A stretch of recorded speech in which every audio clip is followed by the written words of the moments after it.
সরাসরি সীমানার বাইরে মিড উইকেটের উপর দিয়ে ফারুকের ব্যাট থেকে 6 মার।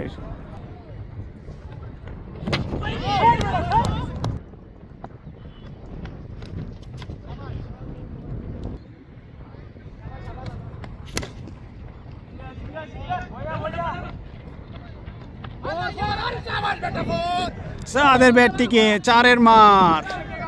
প্রথম বলি 4 সাহাদ, অসাধারণ শট, লেগ সাইড দিয়ে সরাসরি মাঠ কামড়িয়ে 4 হয়ে গেলেন।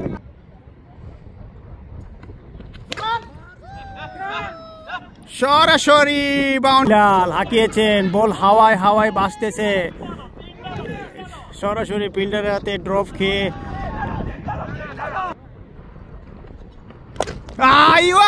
বিলাল ক্যাচটি ড্রপ হয়ে গেলেন বিলালের। অনেক সুন্দর একটি শট ছিল, কিন্তু ভালো একটা ফিল্ডিং করেছেন বিলাল, 2টি রান আদায়।